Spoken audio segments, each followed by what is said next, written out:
wrong side of the pond. He is DJ Schweitzer. I am Jeremy Lance. We've waited till midnight to start this podcast. Always the best time. Right on the nose, though. Hey, we just opened up new beers, so it's going to be a while. Yeah, it might be a while. Take your coat off, stay a while. We got nowhere to be, I guess. Well, I mean, it sounds like you have to go to the west side tomorrow, so the west side is the best side, right? It's forever away from here. It is. That's the weird thing about Cincinnati. Welcome to our Cincinnati podcast. There's a lot of different regions of Cincinnati, but like the two like old school ones are the east side and the west side, and they're also both like very not convenient to get to. Yeah, there's only like two roads that really traverse both sides of the city. One being the Beltway that goes all the way around, and another one that like oddly only goes most of the way across the top of it. Yeah. And you live close to that, so that makes it relatively easy. I live close to both of those, actually. Yeah, that's true. Yeah, it's true. But, it's very difficult to get where you're going. I think that's why people on the west side and the east side are also Cincy lifers, because you can't leave the area. There's no roads that properly get you in and out. Look, Kroger built close to both of you so that you wouldn't have to go anywhere else. Right, you just stay right there. Yeah, exactly. We got you covered. But we are not here to talk just about Cincinnati neighborhood dynamics and the commutes between them. We are here to talk about loads of soccer. Of course, as always, we have reached a interesting point in the Premier League season where things continue to kind of sort out into the haves and have-nots.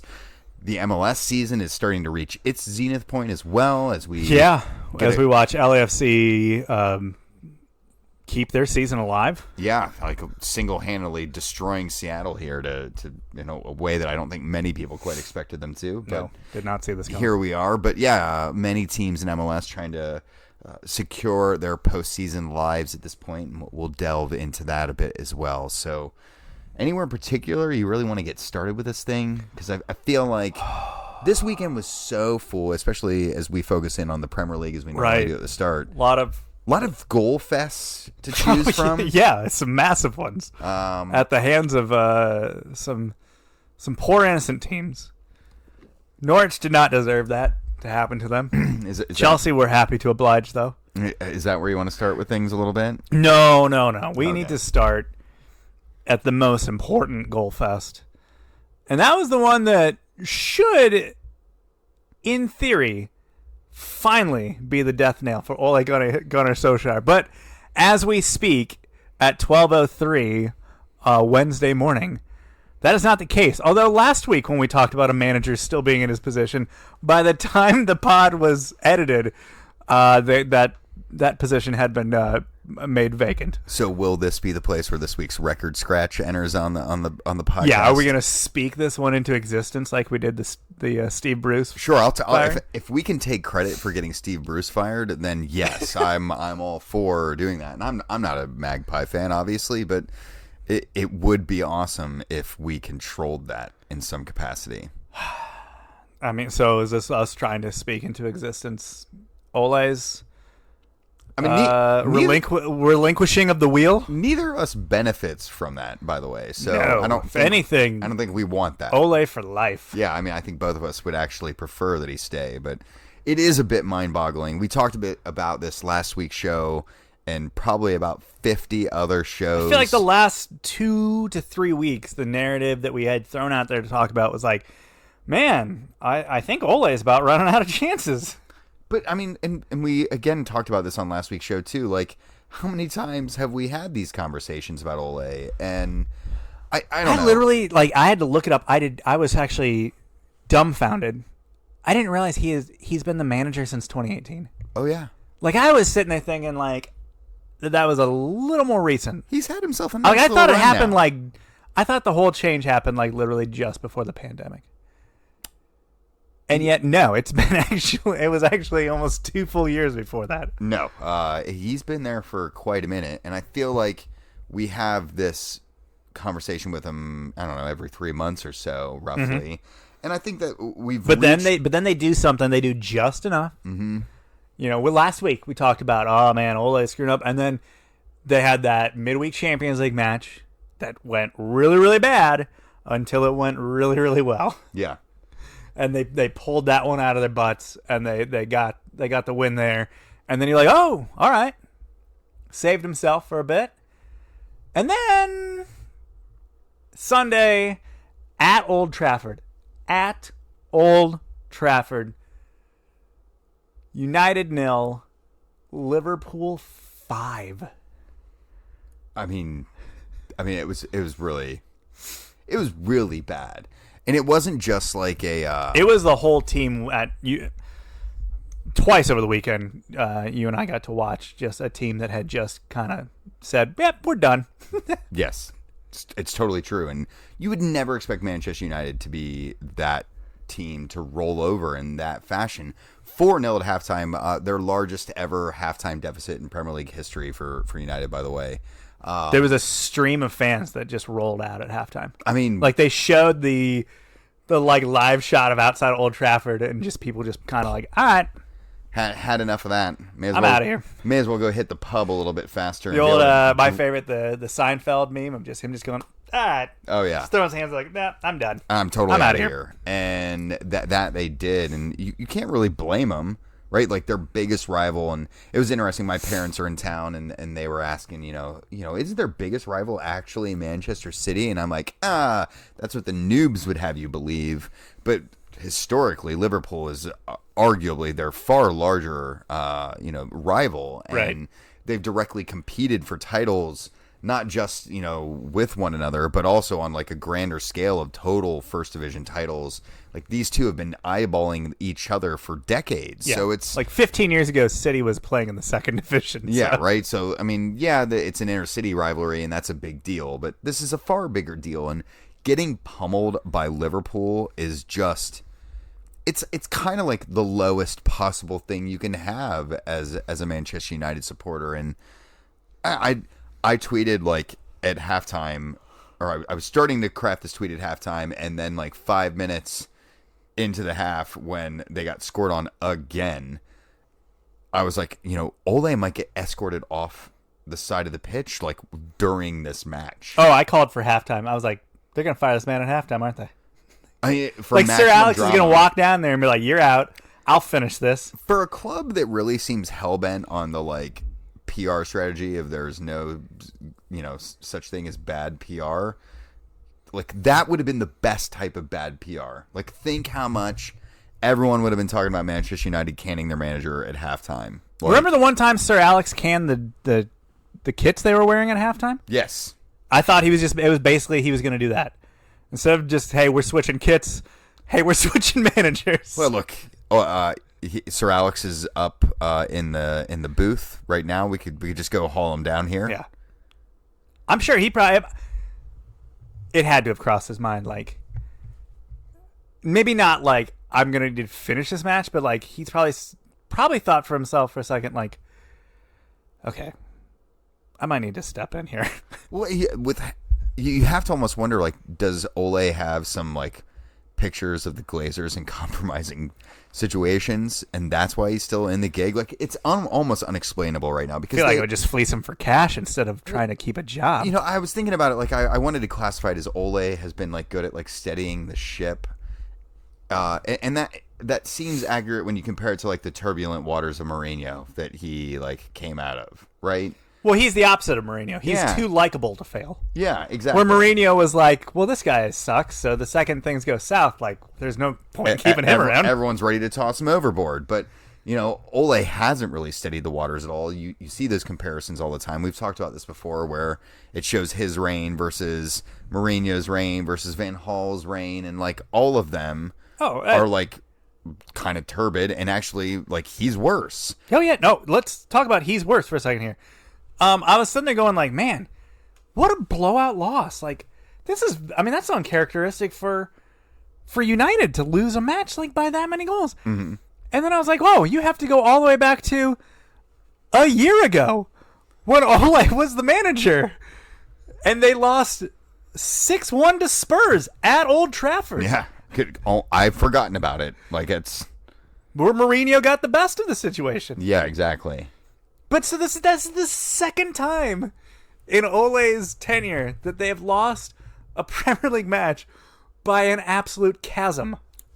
And that's just not United enough. No. And He may have metaphorically steadied the ship, at least from like a temperament standpoint, I right? mean, I like guess. everyone didn't hate his guts, and that now seems to be not also the case, at least in the locker room at Manchester United at the moment. But I mean, that's the smiley, shucks, we'll get him next time, boys thing.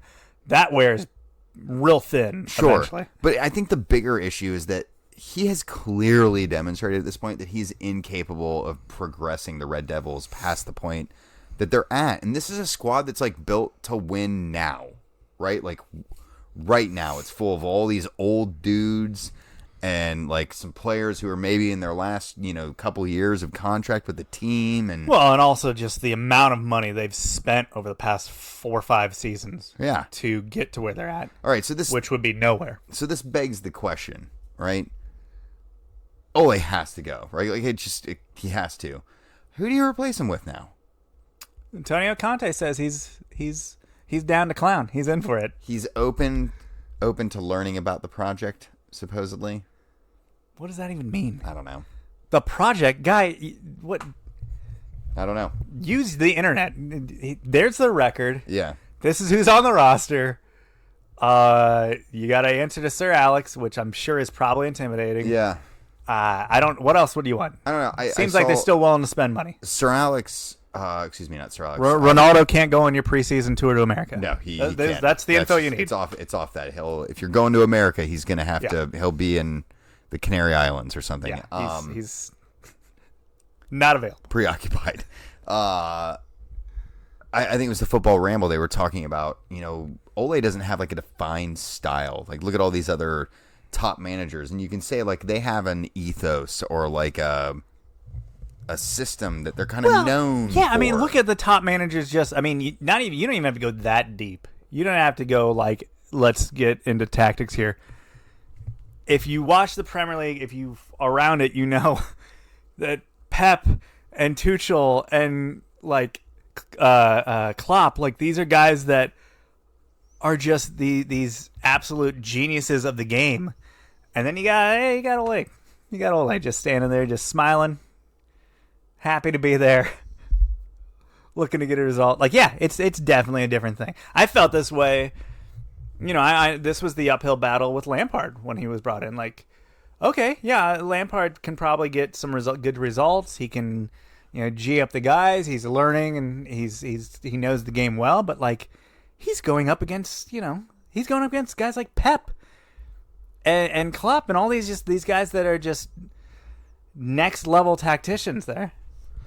Yeah, and you kind of have to be willing to compete at that level. Yeah, and almost all those guys, minus Guardiola, and Guardiola also is a product of system too, right? Like he came out of their academy, grew up in the ethos, like knew it floor to ceiling, right. And that's a little bit different. But all these guys also bled themselves in other locations, sure, and earned their stripes a little bit. Whereas Lampard, he did his business a little bit at Derby, but like the bulk of his business has been at Chelsea, a club that is elite level and requires elite level tactics. Right. And player manager Klopp at Mainz was not ready for that fight. No. But the Klopp that we have now absolutely is. No. And that's why I feel like United, having lacked that the last few years, are going to go for someone who has a very clear and defined ideology in mind and how they want to build their team out, and someone who's most likely going to have had a proven track record at this point. Like they've tried, I feel like Ole was a little bit of response to having tried experienced managers who it hasn't worked out with, right? Like, first it was Moyes, then it was Van Gaal, then it was Mourinho. None of them gave them what they were really looking for. Although, to be fair, Mourinho gave them more than a few, like, pretty respectable trophies. Yeah, well, they won like an FA Cup, a Europa. I mean, how many teams would take those things? I can think of one. Me too. Me too. I can think of at least.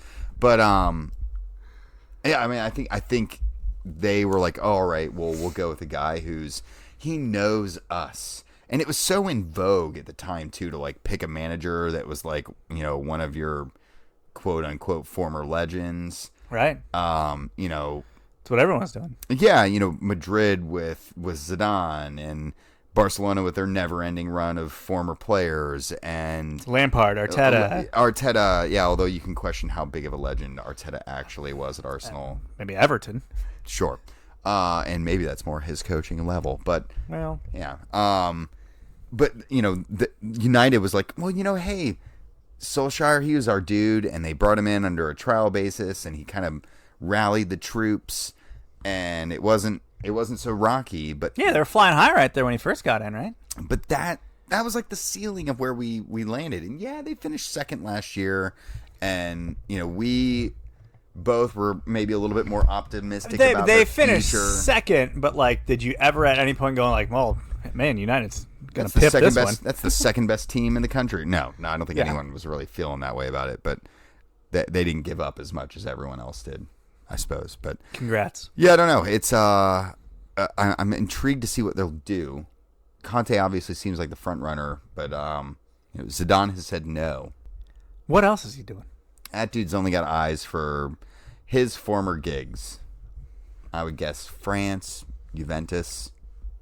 Okay. I mean, that Juve gig is every 18 months. That's available. It's literally a revolving door.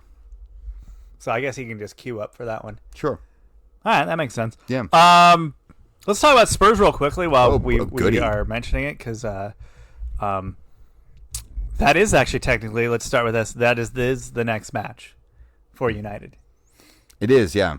Probably a winnable one for Ole. Sure. Yeah. Although again, their other blowout under Ole was against Spurs. Look, these are two teams who look like they're like trying to lose right now. So I'm really like, maybe together they can both conspire to individually win. A race to the bottom between these two. I guess so. Like one team scores and the other one just giving away another goal. I'll watch. Yeah, I guess. Spurs did not have a good weekend. No, we didn't. Haven't had many of them lately, I feel like. Yeah, they had bad little stretch there, actually. So you guys lose at the midweek. Europa Conference League. Yeah. So this is like the freshman baseball team playing on a Tuesday. Yeah, exactly. You one guys, of those 3:30 first pitches. You guys lost to the former Chelsea reserve team. Not really the case anymore. Not really the destination that it used to be for Chelsea loanies. The Lone Army is not present at that club anymore.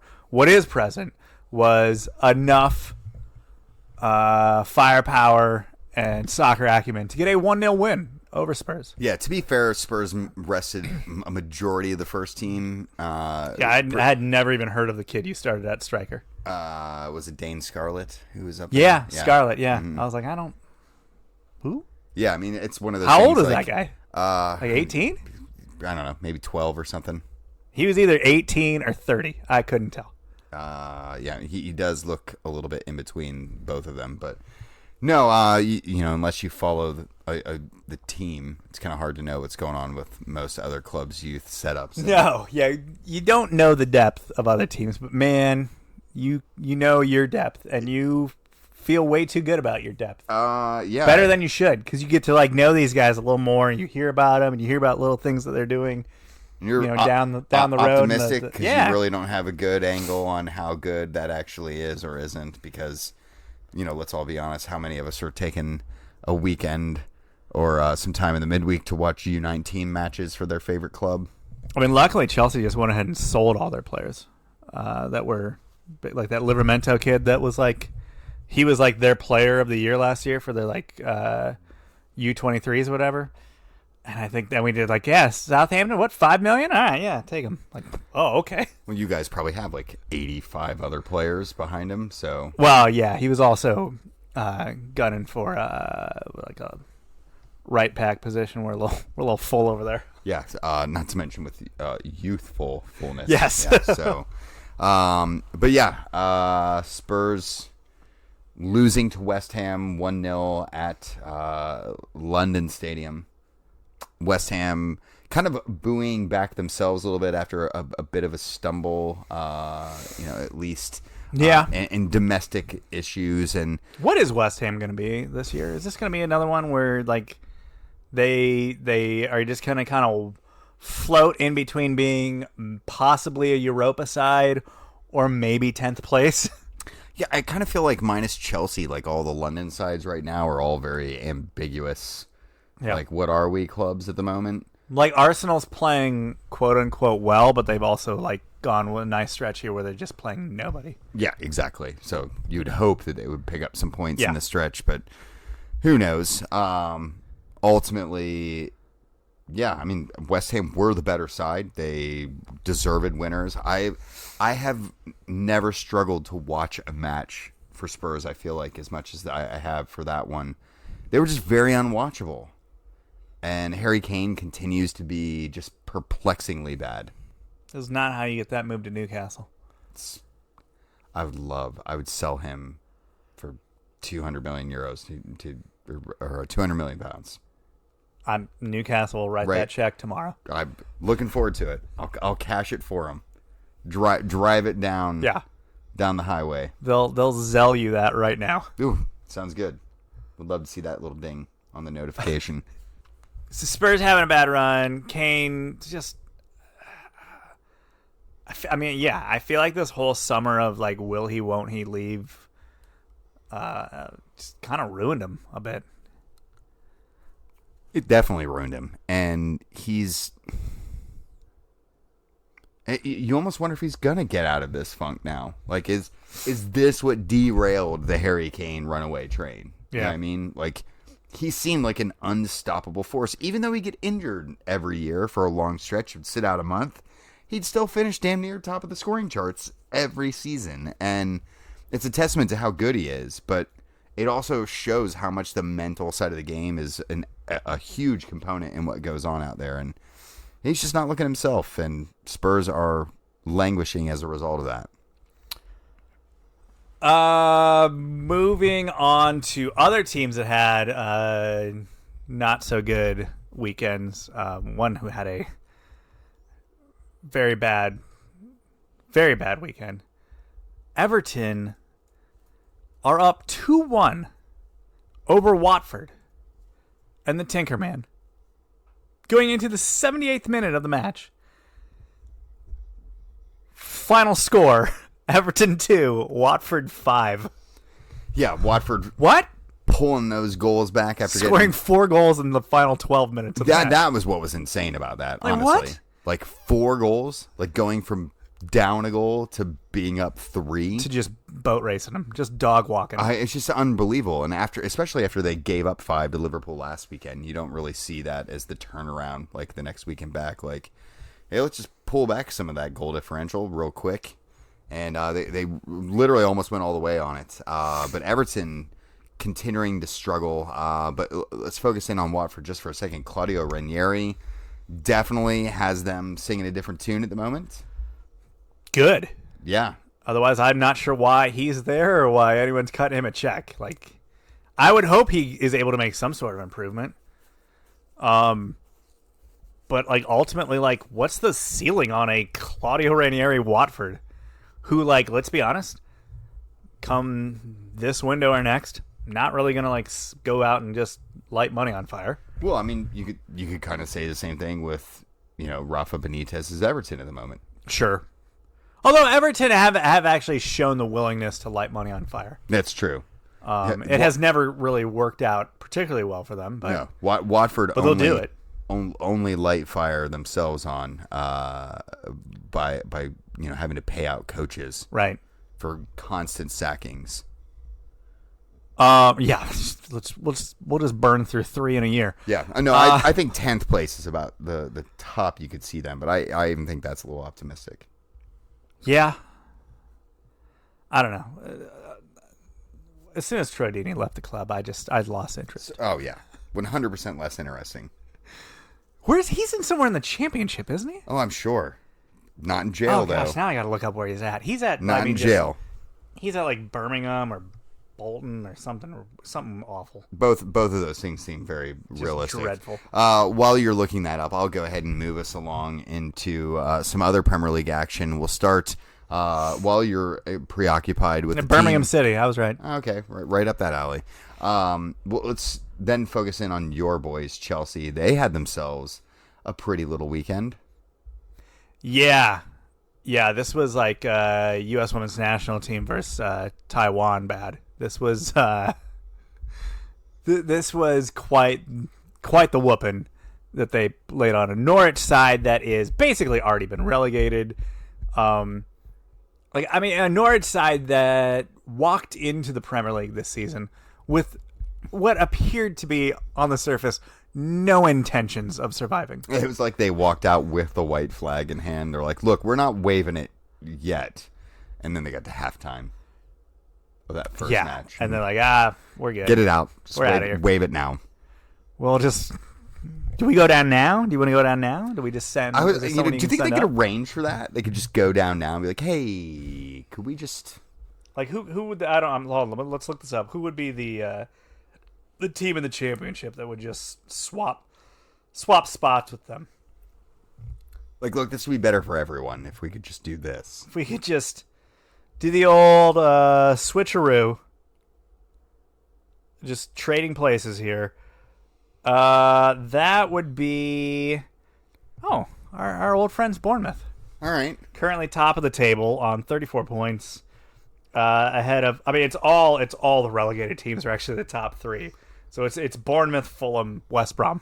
So do you feel like your top three right now? Do you feel like championship currently? Let's see. Norwich find themselves on 2 points.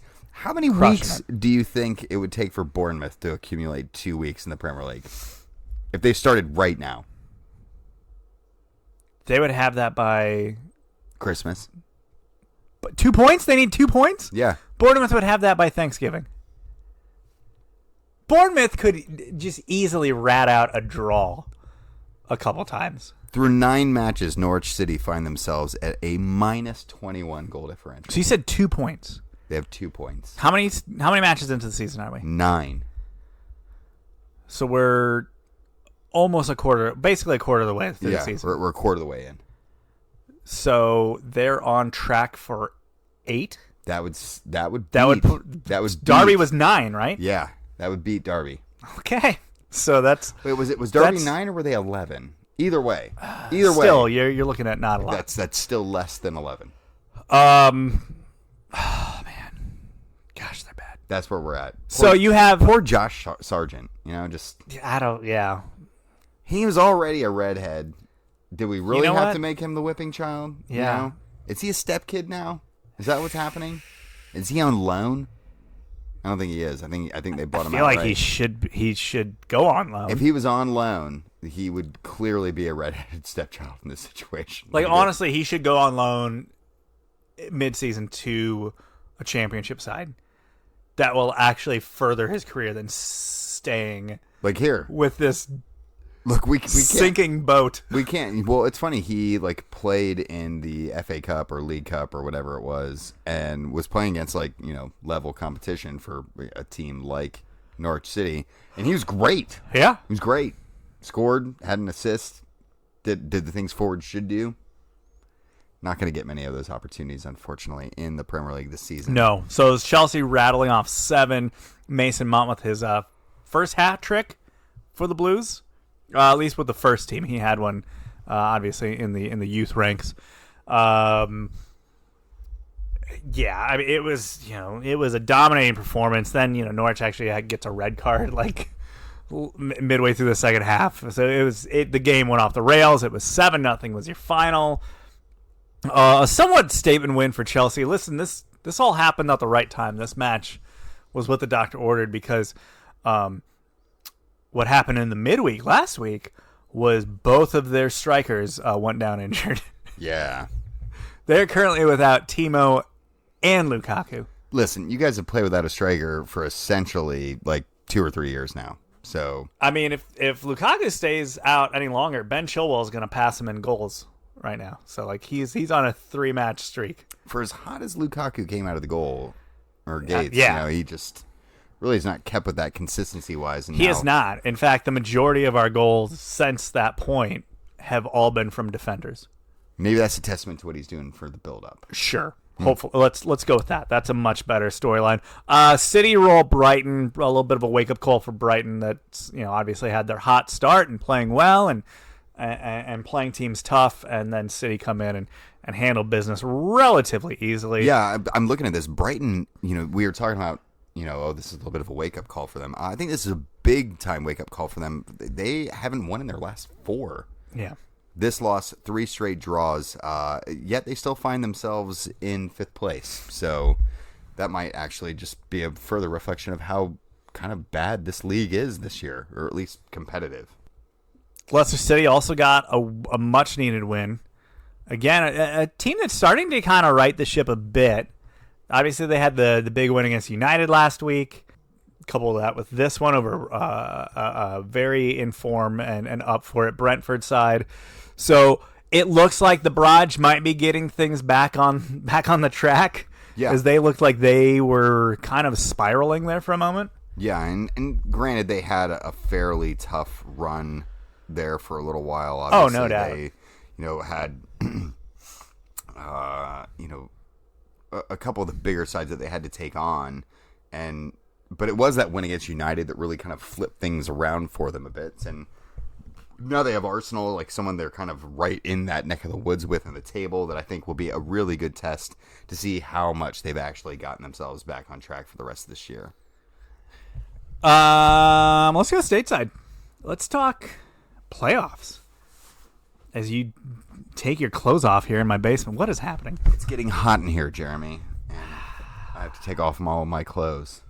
I mean, I got the Nest thing. I can literally just turn the air on from here if you need me to. I was really hoping you'd pick up the rest of the Nelly line, but here we are. I have a strict policy against not picking up Nelly lines from that song, at least. Oh, okay. Well, if we were doing maybe it's like some of his other songs. More of a country Must grammar. Be the Money, kind of, whatever that song was. Yeah. I forget the names of these songs. Can you tell that I didn't listen to hip-hop growing up? I can very much so. Yeah. Now, if you want to give me like a Jimmy World reference, I'm all there. Listen, we just did tweets about this like a couple days ago where we tweeted out the 4 albums we were obsessed with in high school.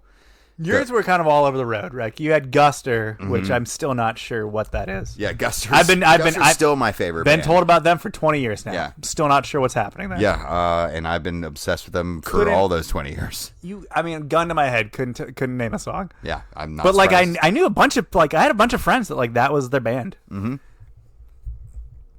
No idea what that is. Yeah, I don't even know what it. I don't know what it is. Yeah, I also had Third Eye Blind on there, which is big Third Eye Blind fan. Good who doesn't love Third Eye angsty Blind? teenage music in the 90s, late 90s, early 2000s. Yeah. And then I had who was it? Jurassic 5. Yeah. Okay. Yep. Jurassic 5, and then Nelly. Ironically, that's why I made reference of it here. Nelly was your guy, huh? And it was his country grammar album, which I would reckon was probably the one. Was that his big one? That was one that got him onto the scene. He had a couple big ones there for a while, but yeah, mine were a little all over the map. Yours were a little bit more. Mine was pretty. Very concentrated. It was like very concentrated. So it was Coldplay, Parachutes. So I remember my dad brought me that album. He was out in California with his British sales rep out there, who actually was a guy who he played in I think United's youth system way back in the day. And all right. He actually plays. I don't know if this man is even still alive at this point, but he played in those leagues you hear about in LA that Sting and Klinsman play in. Oh yeah. He was playing in those. Very cool. But so he had bought Coldplay album had just come out, Parachutes, their first big album, and he gave it to my dad. I was like, "You're gonna love this album." My dad was like, "Oh yeah, my dad's actually a little with it." He's pretty with it.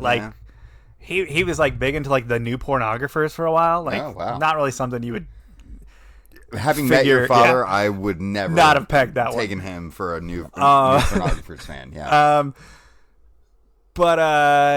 Yeah, so he brought that home and gave it to me and my older brother, and it blew my mind, that first album. Loved it. Still love that album. So I did that one. I did Jimmy Eat World's. Great one. Bleed America. Great. Which is absolutely fantastic. probably one of my favorite albums. Man, I've had a lifelong obsession with having a lingerie party because of the video of the middle. For the Middle's music video. Yeah, we would, you see that in high school and you're like, do you think those parties actually exist when we get older? No, they don't. I was in college and we may have made that party happen. Did you pull it off? All right. Yeah. Well, hats off to you and what goes on in small towns in Ohio. Well, hey, listen, it's funny because you're listing off your 4 and those I'm like, oh, I listened to all those albums in college. Well, you would because we're about 4 years apart, so that makes sense. Yeah. And then what was my third? What were my other 2? It was definitely something emo-y. Wasn't it like something corporate or something like that? Oh yeah, something corporate. Yeah. Which that's like one of my favorite bands. I actually got to see Andrew McMahon perform this weekend. Yeah. So good. Forgot live music was amazing. Oh yeah. And then I forgot what that 4th one was. Yeah, I don't remember exactly what that was, but as you scroll back and we'll update us here now I gotta find momentarily. I'll steer us back towards maybe MLS playoffs. Is that what we're talking about? Not sure how we transitioned to that point, but I'm sure it was smooth as butter as this one is as well. But we're at that point of the season. It was Blink-182's "Take Off Your Pants and Jacket." So there it was. I mean, great album, by the way. Second major album. Mm-hmm. So obviously, NWSL being the first one. Was Eminem, I think, was the one that didn't. That was kind of like the indie one back in the 90s, and then "Take Off Your Pants and Jacket," First Date, rock show. Great. I mean, Stay Together for the Kids. I know the album. I definitely know the album. Okay. Yeah. Can we transition beyond the music portion of this week's show? I'd go for it. Yeah, okay. Go for it. MLS playoffs. They're about to happen. Are you ready for this? I mean, I know in Cincinnati we don't need to be. We are once again not involved. Yeah, I mean, we could just ignore it because that's what we would do here. I mean, we're beyond not involved. We are once again in the city that will, for the 3rd straight season in a row, be the home of the Wooden Spoon. Look, it's not decided yet. We can't officially say that. Mathematically, they have not claimed it to this point. I would bet the mortgage of my house, the deed to my house, that we are finishing dead last. There is a 6-point gap between us and Toronto. Listen, I'm not saying it's not going to happen. Josie Altidore just came back and banged one in right away. Just to stick one right in Jeff Birding's neck. Yeah, well, get in line. yeah, right. So let's talk about teams that are potentially going to make it. Yeah. Anyone intriguing to you? Anyone you didn't really expect? Anyone that you feel like should get in that maybe might not? Obviously, the biggest story we first have to mention is the fact that it is, at this point, nearly a certainty that Columbus will not make the playoffs. Yeah. Which is wild. They won the damn thing last year. But also kind of like this is Caleb Porter's MO. Like, Portland had a dip year after winning. They did not make the playoffs the year after he won the trophy out there as well. Oddly enough, in Columbus. That's right. He's won 2 now in that stadium that's no longer a stadium. Yeah. So obviously that's the big one. The big one, the fact that the defending MLS Cup champions aren't even going to be in the party. Like, they're not even in consideration to reach MLS Cup at this point. The rest of the East, I don't know. At this point, I guess I'm not really surprised at this point.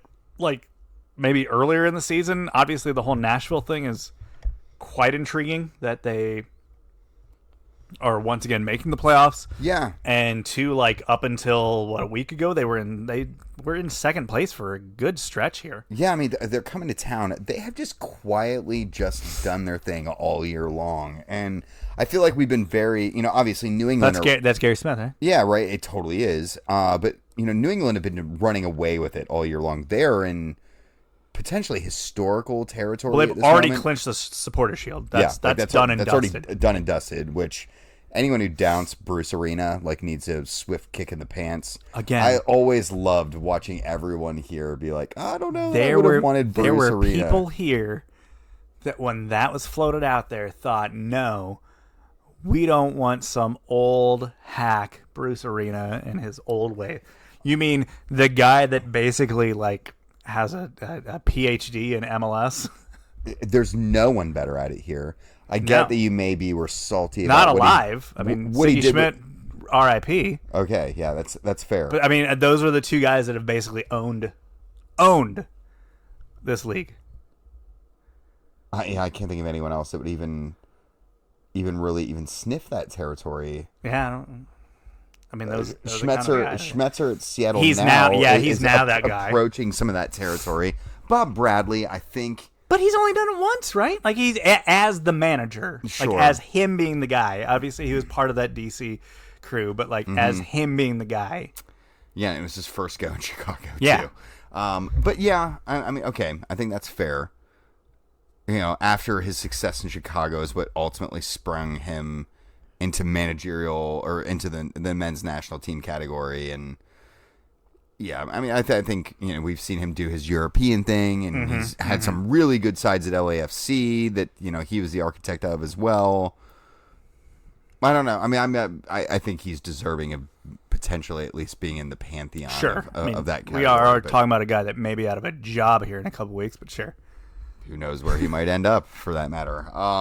Yeah, I don't know. It is Porter's MO to be here. It's disappointing to see a team that looked like it was just going to get better this year, just really not figure it out at all. Yeah, in the offseason, they were adding in some pieces there, and you're like, geez, these guys are just getting the rich are getting richer. What is happening? Of Kevin Molino from Minnesota. Yeah, it's just no way. It's just a surplus piece. Yeah. And Brandon Wright Phillips. Yeah. Yeah. Just, same thing. It is surplus. Mm-hmm. We'll just bring these guys off the bench. You do wonder if the move to the new stadium ruffled things up a little bit. Well, it did set them up for what they had to spend. I don't know. It probably messed up just kind of the synergy of their season. They probably had to have some bigger road stretches than normal. Yeah. Yeah, I don't know. They did. They move into that new stadium, and not as bad as FC Cincinnati did, but they did have a stretch there where they didn't make it their home and their fortress right away, and they did actually struggle for results. Luckily, early FCC came to town and fixed that. Yeah. So, yeah, out east, it's... Obviously, the big narratives are the fact that you have a New England side that just absolutely ran away with things, a Columbus side that fell apart, and then other than that, it's kind of the usual suspects. I think outside of that, you got to talk about the fact that it's not clinched by any means, but the fact that Atlanta has steadied themselves and they're in contention, and I feel pretty good about their chances to be in the dance at the end of things and be a part of the playoffs. As they sit 7th, 43 points. Montreal's right behind them. Montreal gets in. That's a wild one. We were talking about that on Cincinnati Soccer Talk, which I was on last week. We were talking about that, and I was like, dude, Montreal remember Terry Henry right before the season started was just quit on him a week before the season. He was just nah, I'd rather go be the assistant coach in Belgium. I'm gonna take off. Do some you guys TV got stuff. This, right? Seems way easier. So generally that's a recipe. Losing your manager literally moments before the preseason kicks off. That's generally a recipe for you're gonna have a really bad season. Yeah. And yet here they are, they're on level with Atlanta for points. Atlanta and the Red Bulls, to be honest. So both tied with the 6th and 7th spot. So all that up for grabs. Those two do have a game in hand, but still, they're in the mix. Yeah, they totally are. And that's wild enough. Going out west, again, it's a lot of the usual suspects. Seattle at the top. Sporting Kansas City's right there. Portland's in the mix. The Galaxy. Yeah, that's no longer a surprise. I think they announced themselves pretty early in the season. It was like, hey, yeah, we're not to be slept on. Like, no, they're not the dysfunctional Galaxy of the last. No, they are heading in a good direction. Mm-hmm. Minnesota, obviously, this is a carryover from past couple seasons. That they are a good side. They're a well-run side. They have built themselves up to be a team that's in the mix, and here they are again. Portland, same thing. Colorado's probably maybe the one, like, okay, wow, that's a bit surprising that they're third in the West, which got we're talking a conference with some heavy hitters, and just old sleepy low energy Jeb Bush Colorado Rapids is just there. Just hanging out in third. Yeah, I mean, they've been quietly assembling themselves over the last few years, gaining some momentum. That Kellen Acosta trade where they brought him in from Dallas, I feel like was like the turning point for them, right? Where they catalyst were of like they finally had an engine that could drive them forward a little bit, and he has really maintained that high level that we've seen. Out of him when he was a standout for Dallas. But I'm talking about Dallas here for a second. You look at the bottom of the table out west, and it's the entire state of Texas. Comical that the bottom three are all from the single state of Texas. I mean, Austin we knew was going to be there. It's your first season. You're supposed to not be good your first season. They have kept true to that. But FC Dallas, is that just... It's the product of their churn. Yeah, and burn, you're a selling club. You're going to have these years where you just kind of don't have enough. The Hunts love making that money though, to not put it back into anything. Yay. Yeah. And then Houston is just Tab Ramos. You don't want to be a dead man walking. You don't want to be rude, but like Houston have kind of painted themselves as a fairly irrelevant club over the past 5 years. Yeah, they really have, which is sad. I mean, that ground that they have there is cool. They've got an eclectic ownership group that would be good. They literally just did a rebrand. Yeah, with that new logo. It's a good logo. It is. Not helped him on the field, surprisingly. Turns out, graphical aesthetics don't mean shit for results. Nope. No. I guess the other talking points within the West is LAFC is, obviously they win tonight, which they did. They did, yeah, emphatically, handily over the second place team in the conference. AFC Richmond in the house to watch that game. They currently hold on to the 7th spot. Vancouver's right behind them with a game in hand, level on points. 2 points back is a Salt Lake City side with 2 games in hand. Salt Lake City is... They're right there with FC Cincinnati. They don't have a manager. They're shopping for a manager. And yet here they are, like a decent shout to make the playoffs at this point. Imagine an organization with as much clarity and insight to be like, hey, things are going okay, we need to change it. We don't have it. While we fired our manager, our ownership situation is a bit all over the. Is just not a good situation. It's hairy. It's a bad scene. And yet, through all of that, we're a playoff contender. Doesn't sound that dissimilar from here. Yeah, other than that last sentence. A playoff contender. Yeah. You know what I mean? Yeah, so if they can have a bunch of things go wrong and still be in the mix, what's our excuse? Yeah. All right, so let me throw you a curveball. We didn't prepare for this at all. Sure, that's fine. Give me one contender, one surprise contender, and one pretender from each conference. So when you say pretend, and I'll participate as well. So someone who's gonna make the playoffs, but you think is just gonna crash and burn. Do you want to go each conference? Or? Yeah, and we can trade off on these as well. So out east, give me NYCFC to lay an egg. It's their thing. Out there playing in a baseball field in front of upwards of 100 fans. Not really, but I mean, it's a pretty sparse crowd. It's a dwindling number. It's a dwindling number. Also, hey, news came out that their latest attempt at getting a stadium has crashed and burned. All over parking. Yeah, lovely. There's actually been there was a good, I forgot who wrote it. Someone, I think it was probably The Athletic. Someone just had a really good article that came out about both New York sides, about how is MLS just absolutely failed in the largest market in the U.S. It's called Money, but no, I believe the name of the publication was The City. It was not The Athletic. It was really? a one that I'd never really heard of before. It's like a New York-based publication? Yeah, it seems that Okay. way. All right, Yeah. but no, I think that's a them. great shout. I'm going to throw the Red Bulls into that equation as well. Okay, in all the right. So East, we'll take 'cause- both New York sides. Yeah, I mean, looking up and down that. Flame. Yeah, I mean, I everyone else, I'd kind of be okay with them doing fine. You know what I mean? Yeah. Like, it wouldn't be that bad to see anyone else doing okay, and I could mean, see I mean, any of them doing it, but I could also see yeah. the Red Bulls just falling flat in the first round. Like, Atlanta is clinging to that 11th spot, or that 7th spot, but if they get in the playoffs, like, they could easily get hot and go on a run. And Joseph Martinez is still on that yeah, team. they could just go buzzsaw and just run through people. Yeah. I think even like an Orlando side could just get hot and just frustrate. I mean, they've done it in the past where they've just frustrated some decent seeds in the playoffs. So is that your potential contender there? Surprise contender? I think, yeah. Well, let's go ahead and do this. Orlando, I think, will be that sneaky good team that'll get in the playoffs and, like, they'll bounce somebody that everyone's expecting to make a bigger run. Yeah, I'm going to go with Nashville simply because, like, okay. I don't think anyone's going to anticipate much out of them because no one knows anything about them, really. Sure. So there you go.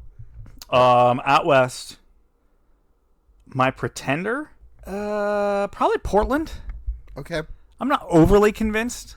I mean, they've had a good season, but I'm not overly convinced. I'm waiting for Gio Savarese to impress me out there. Yeah.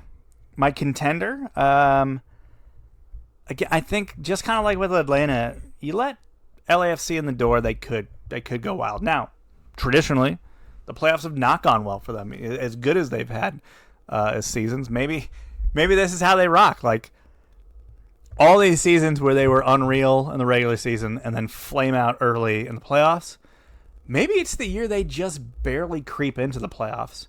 It forces them to get hot late, and this is when they make the run. All right. I think I can hear that theory loud and clear. I fully back former Chelsea and Wycombe Wanderers player Jamal Blackman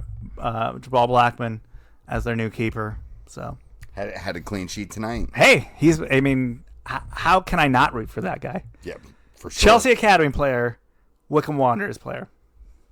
I'm in. There you go. I'm in. My pretender out west, Minnesota. They're another one of those teams that get in the playoffs and they just kind of flame out quickly. Because that's just them, right? Obviously from where we stand, it's very admirable to be a team that's good enough to make the playoffs. And that's about it. There you go. Hey, you made the playoffs. Congrats. Very good. Very admirable. Yeah. Obviously, a lot of teams would give their right nut to be in that position. But outside of that, I don't know if you got the longevity to go anywhere. I'll lobby up those nuts, boys. My contender, I'm going to go with the Galaxy. This is a team that just... I know that they've had a bit of a remake in the DNA department, and they're not quite, laced with all these champions in the way that they have it in the past, but I'm very optimistic that this team's DNA includes knowledge on how to be successful in the postseason, and I believe in their GM and the direction they're pointed. So, yeah, I think they make for a good potential contender this year once the playoffs get started. Yeah, no, that sounds good to me. I totally buy that. All right, cool. Winners and wankers time, I think, is what it is. Winners and wankers. Give me your winner. My winner this week, I have to go with the NWSL KC announcement today that they are going to be building the first ever purpose-built women's professional soccer stadium in the world. That's a pretty freaking cool accomplishment. It's the first women's professional sports venue, like specifically for a women's professional sports team in the U.S. I think it's in the world, too. It might be. Yeah, it might be. And maybe it is just the U.S. It's American exceptionalism shining through here. But as far as soccer goes, world. As far as just pro sports in general, at least the U.S. I mean, that's an incredible accomplishment. It is, without question, and this was confirmed by our good friend Mike McGrew, who's made an appearance on this show before. This is actually a significantly better location than the MLS stadium in that same metro area. Well, there you go. It's just outside of downtown, on the river, connects to their what light side rail is that service. on? You know, I think it's on the Kansas City side, or the Kansas side, but I could be wrong about that. But I'm pretty sure it connects to their light rail as well. So, or will be right nearby that. So rail Kansas line. City has light rail. They do, and in We are fact, not getting this bid. their light rail is actually like the model for how to actually run that. We're not getting this World Cup bid. No, we are not. No, we are not. I was very optimistic for the sake of the bid on Ken Brew's show the other day. I know I came on about you came 30 on minutes about 30 before minutes you, before I and did. I was cold water. You were hot water. Yeah, I was really like, did. well, we don't have this, and we don't have that. I went on to hear if he was talking about it at all, and heard you and listened and went, oh man, I'm gonna have to be the optimistic one, aren't I? Literally what I said to myself. I was wet blanket, man. Yeah, you really were. But no, I definitely think KC has got us hot to trot at the moment.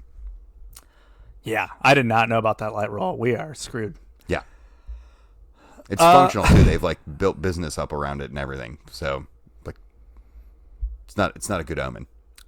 So you mean it's better than the streetcar that goes like 5 blocks? Yeah, probably. But no, I think that's super cool. It's amazing to me that we have a major American metro market with 2 soccer-specific stadiums now. Like That's awesome. That's really freaking cool.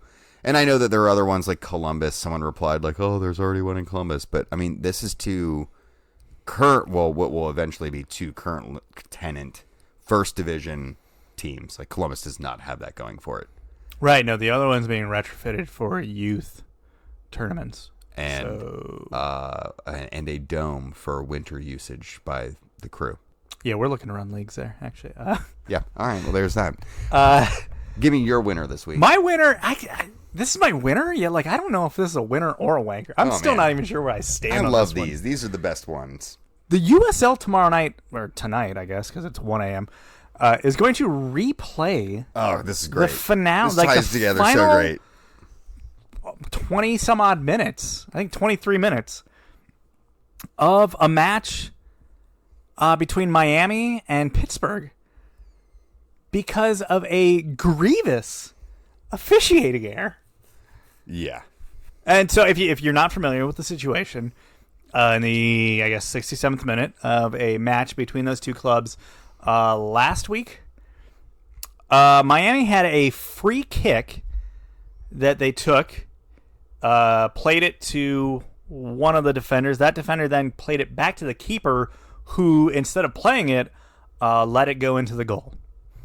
Yeah. The ref, for some reason, missed or forgot or blacked out during that first pass, the direct kick where it was kicked, directly to another player. And then that guy played it back to the keeper, and that's when it went in. Mm-hmm.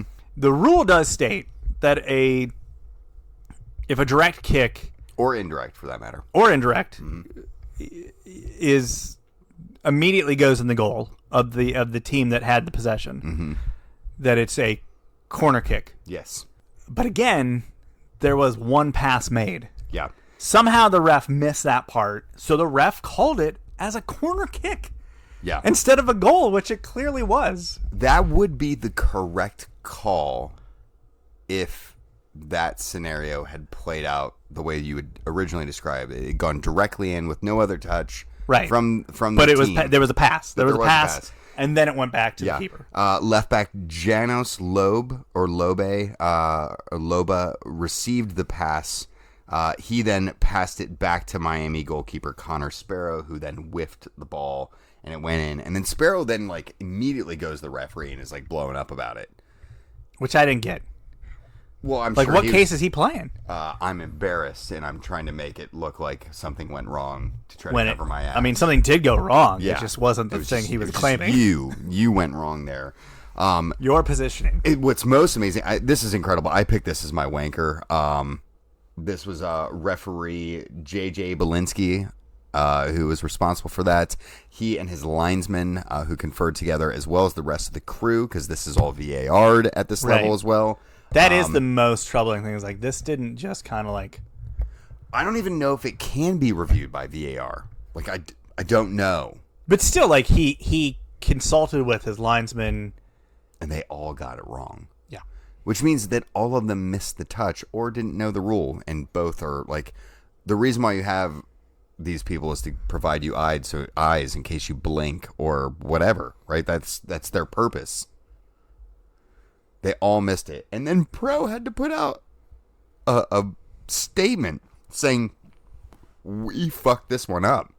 Yeah, which Pro never does ever. And we were just talking. I mean, I tweeted about this week, like a greater accountability for referees. I think we have to start. But Pro also does, like, also on their social, they also do these, like, video review things where they even, like, have, like, another ref kind of go, like, give his 2 cents. So, like, we had the whole situation in Cincinnati 2 weeks ago where there was a last-second penalty shout that was ultimately went to VAR and was deemed that a Cincinnati player caused the chain reaction that caused that foul. When actually even like the Pro person showed out now, like, no, actually we don't think that's accurate. But that's not accurate. Yeah. And even if we were going with the whole chain reaction thing, the chain reaction was originally started by an Orlando player into the Cincinnati player, into the Orlando player, into the final Cincinnati player who was trying to play the ball. Yeah. In the box. Now, I think what the most egregious thing, like, I don't know who to give this Wanker Award to, right? Like, obviously, J.J. Belinsky, the referee, and his crew. Well, see, I mean, this is they where all I'm deserve at. it, This right? is where I'm at, where I'm like, this is my winner that, like, USL is going to replay this, but also, like, should this be a precedent? That and should they be replaying it? Like, I made this whole tweet about, like, how, you know, as soccer fans, we're always like, you know, the refs are just... They're screwing up these games. Like, something's got to be done. And then, like, the USL's like, hey, we're going to replay this game. And everyone's like, can you do that? I know, right? Like, I don't know that they can. And I do think, like, while it's the fair thing, think how many times wrong decisions happen in games and they've stood. Like, now this kind of sets a precedent that, like, people are going to be like, we'll just replay it. Right? Let's all just fly back to Pittsburgh and replay the... Someone at FIFA was just so pissed at that decision. So pissed. Gotta love American Second Division just going rogue on this one. Yeah. So that was my winner. It was your wanker. It was my wanker. My wanker. I actually really struggled to find a soccer wanker. So I just want to make this statement. I don't care about the movie Dune, and I just please stop talking about it. Have you watched it? No. Why do you not want to watch it? I don't know, because everyone's talking about it too much. All right, that's. Like I have a general. I have this thing where if everyone's super into something, you can't be into it. I just immediately am like, I now hate this thing. Listen, it's the year 2021, and I still haven't seen the movie Titanic, so I feel you.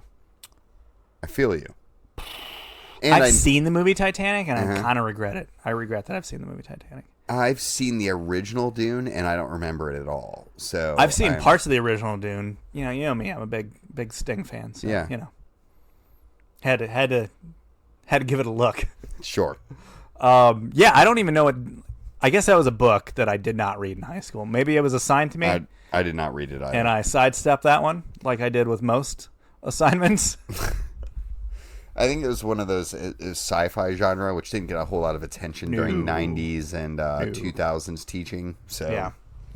Well, I grew up in the period of high school where Harry Potter was the only book that was published at all, and is the only book that existed was the Harry Potter series. I'm going to be honest, I'm glad I missed that era because I did actually read some classics through that phase. You know what? Outside of Catcher in the Rye, I can't tell you of a single book I actually went cover to cover on. Oh, come on, like what, 1984? Great Gatsby. Great Gatsby. I'll give you Great Gatsby. Great Gatsby's a long one too. Yeah, so it's a long one. I'm a bit of a book reader. Guy just dies in that pool there at the end. That sucked. Really took the wind out of that whole story, didn't it? Yeah, just face down. Seemed really fantastical. but also like it was unsustainable. Yeah. Weird. Which it apparently was. Yeah. This is the best way to end this week's show. He went Rodney King style, dead in a pool at the end. As we veer off into for the third time this show, away from soccer and into we're now in films here, films and books, film adaptations of books. I haven't seen The Great Gatsby, Leo DiCaprio one. I've used the meme several times of him toasting that martini there. Yeah. Should I check that out? I don't know. I don't know the answer to that. You know me. I don't watch TV, so I don't believe they've made a Catcher in the Rye book or movie. I don't know that we need it. They did a J.D. Salinger biopic, I think, recent, or it's over in the last 15 years, and I also sidestepped that one. As you should have. Exactly. Yeah. This is the best point to shut off this show. What was this podcast about? I don't know. Maybe soccer. Thanks as always for listening. If you'd like to talk about apparently any subject, get a hold of us. Jeremy's at Jeremy Lance. We're in. I'm at Wrong Side of Pond, and we'll talk about something next week. Maybe soccer.